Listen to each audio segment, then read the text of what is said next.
We're talking seriously dangerous. Dealing with repercussions of having been in Vietnam.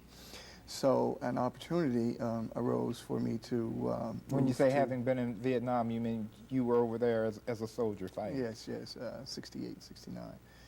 So returned in 69. And so this opportunity came up for me to move to Montreal. I had been there playing a couple of gigs, and I decided to pursue it. And I went there and ultimately found peace. Well, what peace did you find in Montreal that you couldn't find here in the United States? I think some of the particular kind of peace that I was able to find, unlike some of my colleagues with whom I served in the NAM, was simply being able to not be concerned about my personal safety. For a person who's been in a war situation, I think that's pretty nice. Okay, now, when you talk about personal safety, are you talking about walking down the street and worrying about being mugged, or? I'm talking about crime in general. I'm talking about medical services, and I'm talking about general peace of mind in terms of having my talents acknowledged and accepted and rewarded for sharing those talents. Okay, Sam, when you left the country, did you experience something similar to that, or where'd you go? I went to London first, then I went to Amsterdam, and then I bought a Volkswagen van and fixed it up as a camper and drove down to Spain. And I lived on the island of Ibiza for a year, and that was too expensive and touristy, and then I drove down to Costa del Sol. And I built a one-room hut while I was down there. A one-room hut? Yeah. You built it with your bare hand? Yes. Dug the stone out of the ground, put it on there, mortar, cement, built up the walls, leave some holes in it for windows. When it gets a certain height, you put on the roof, build a fireplace, and that's it. Okay, now why would you leave the comfort of a nice, warm, somebody else built apartment or home in South Shore or in Chicago somewhere? Man, I don't know what you're talking about. Warm, the winter before, they broke the record here, 27 degrees below zero. I said, I'm getting out of here, and I'm never going to spend another hawk here. And here I am trapped. It had heat, didn't it? Yeah, in the apartment? Yeah. Okay. Yeah, but you couldn't go outside. All you right. know, it seldom gets below the mid-40s in Spain where I was, you know. And, you know, it was just a drag. I just had to get out of here. I mean, people were firing on me from all sections. It wasn't the white folks so bad as the black people who were on my case. About what?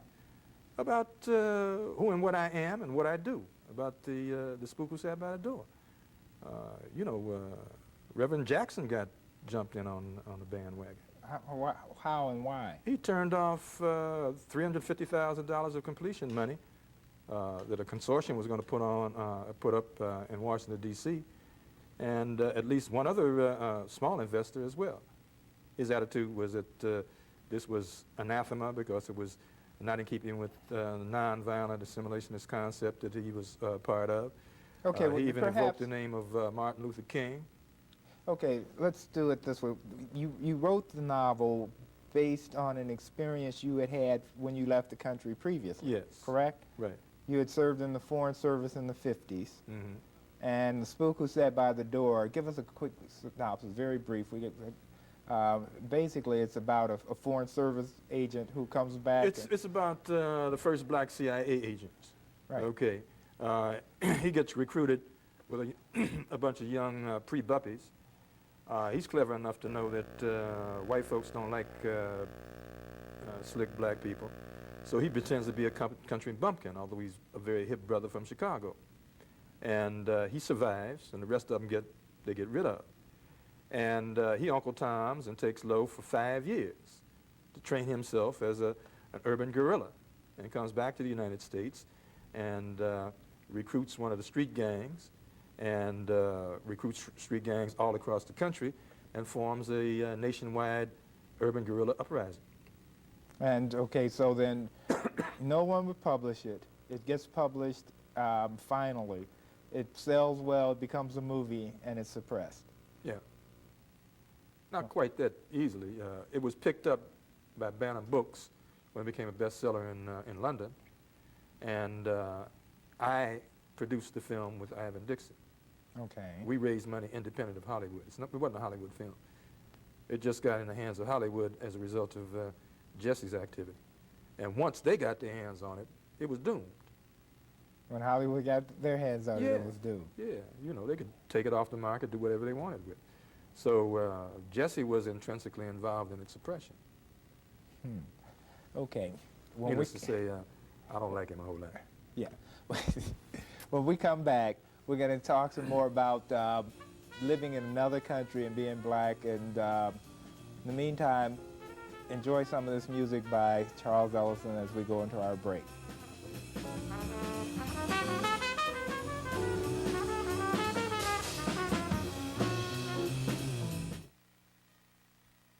I liked his phone ad. We talked, went out, and things just happened. It might seem like a strange way to meet, but it worked for me. It's one of the things I love about Chicago. It's the easiest, least expensive way to meet quality people. Just dial 976-CALL, and for only $3, you'll meet all kinds of wonderful singles looking to meet that special someone. I'm so glad I called. It's such a great way to meet people. It just makes sense. Try it. You'll be surprised who you meet. Call now. The totally redesigned Cadillac Sevilles and Eldorados are here. They're hot and they're in big demand. But I got them and I'm making deals. I'm Irwin Weil at Weil Cadillac in Libertyville. Whether you want a new Seville or Eldorado, or one of Cadillac's last 91 program cars, I'll save you money on every model. Like a loaded 91 Sedan DeVille as low as $17,900. That's $17,900 for a 91 Sedan DeVille. Buy your next Cadillac for me and I'll make it worth your while at Weil Cadillac in Libertyville. Is this woman out of her mind? What are you here for? On the next People's Court, she's a new bride, just home from her honeymoon. Went to Mexico. We spent about $300 to $600 there. Did you have fun? Lovely time. Thank you. The problem is she's still married to her first husband. Alice, I can't get angry with you because you're sick. How many times can this bride say I do before Wapner says, oh, no, you don't? Find out on the next People's Court. Monday at 4, only on Channel 2.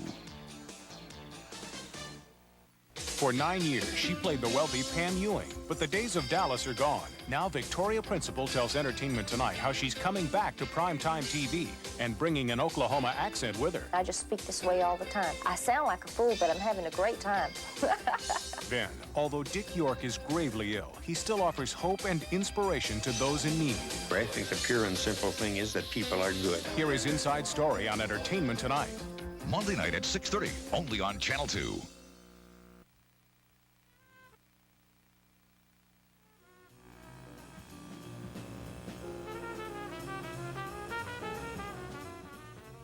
We're back with jazz musician Charles Ellison and writer Sam Greenlee talking about black expatriates and why they leave their country.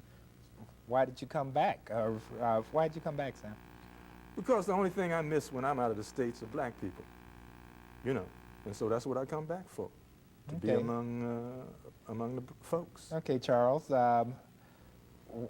Why have you stayed away so long? I mean, although you do make periodic visits back here, but you've lived in another country for, what, is it 16 years now? Yeah, I consider Montreal a second home. And I'm very comfortable there. I'm very appreciative of the opportunity for living there. But I miss gospel music. I miss ribs. I miss you. No colleague. There are a lot of things that are cultural, uniquely cultural, that I miss. And so I miss the energy, the vibe. The Canadian energy is of a different character. Well, that's the kind of thing you hear from expatriates who've been abroad a long time. They miss the kinds of things that he spoke about, which is indicative of the culture. The first thing they ask when you see them, where they just get in, man, what's happening back home? Now, they don't want to know who won the Super Bowl. You know, they want to know what's happening in the hood. Yeah, well, then why don't they come back to the hood? I don't understand this. Because there are two Americas here. One black, where you can live in freedom and peace, and one white where you live like a slave.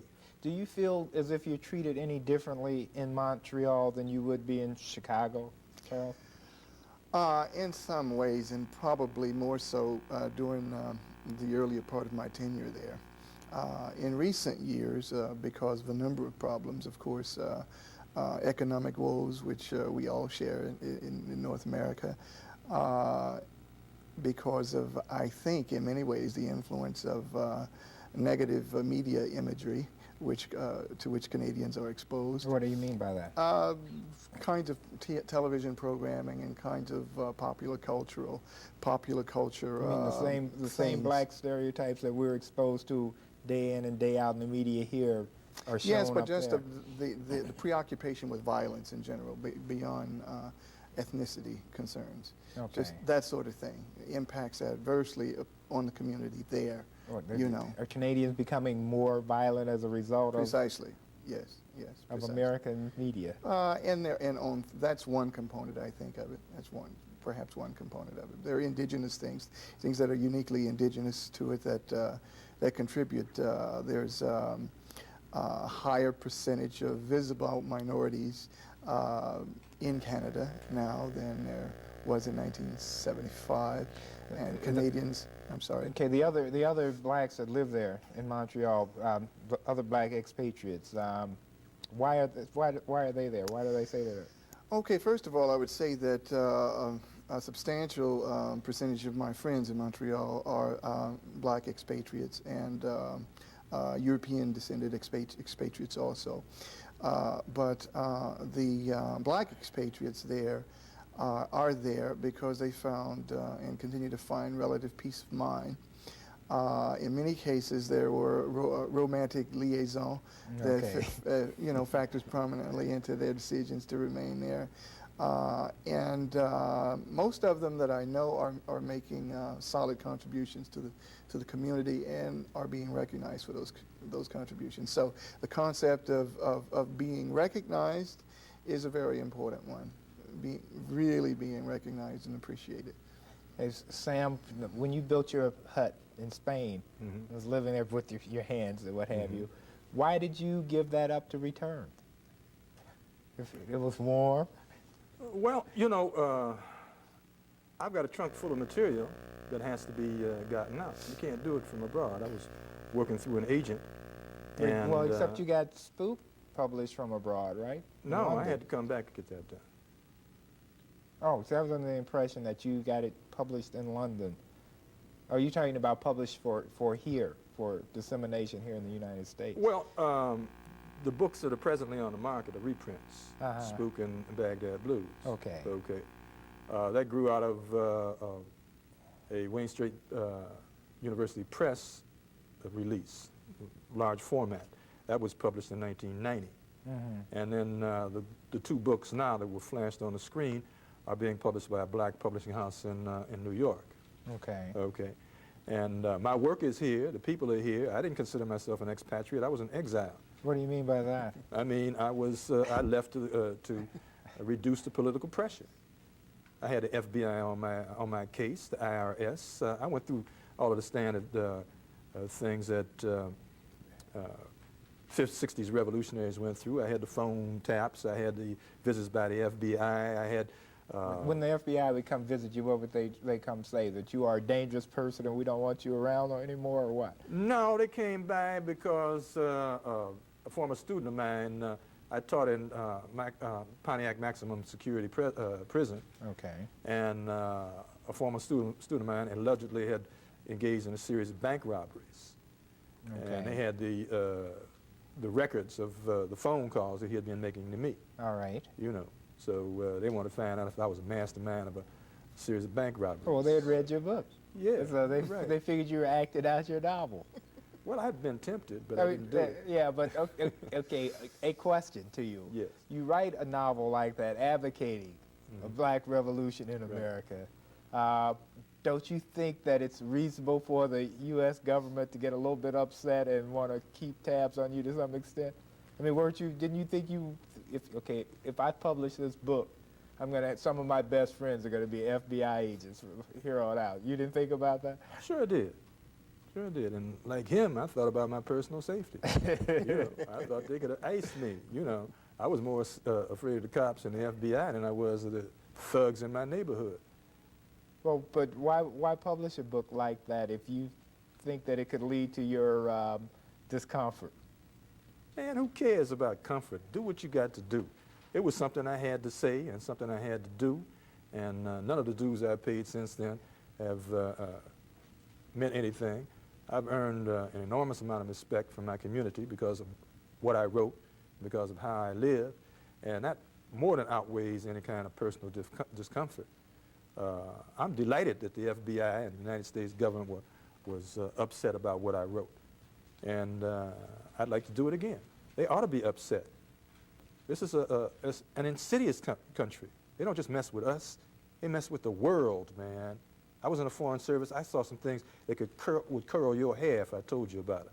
This is an evil country. Curl one hair. Tell me about what thing you saw.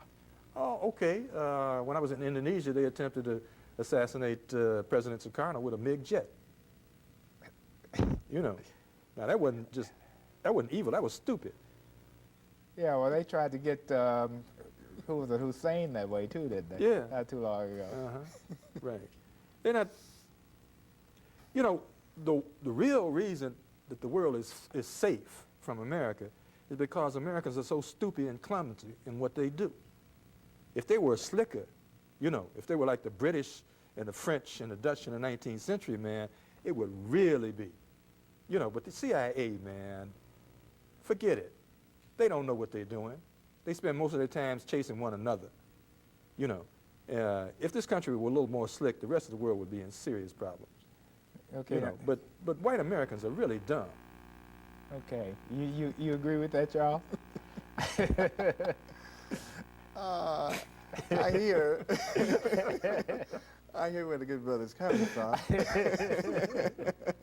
Resoundingly clear. I probably wouldn't be so general in my observations. Okay. In terms of my own personal experiences. Okay, now you have become a local celebrity in Montreal. I've visited you there, and you go to nightclubs and people pay homage and what have you. Do you think that could have happened to you here in Chicago? Yes, on a different level, certainly. I mean, I would think that if it could happen for Lee Morgan, if it could happen for all of my idols and mentors, then it certainly could happen for me had I chosen to stay here. Yeah. The difference being, however, that I perceive myself as having other forms of security that great giants like Lee Morgan and Booker Little and Woody Shaw did not have, by virtue of where they lived and the nature of the economic reality that colors their profession here, you know. If you had it to do all over again in 10 seconds or less, would you stay in Montreal, or would you move and do it through the United States? Come back. Well, I don't know. I don't regret anything that I've done. I'm a citizen of the world. I'd like to follow up on that a little later. Hold that thought. We'll be right back.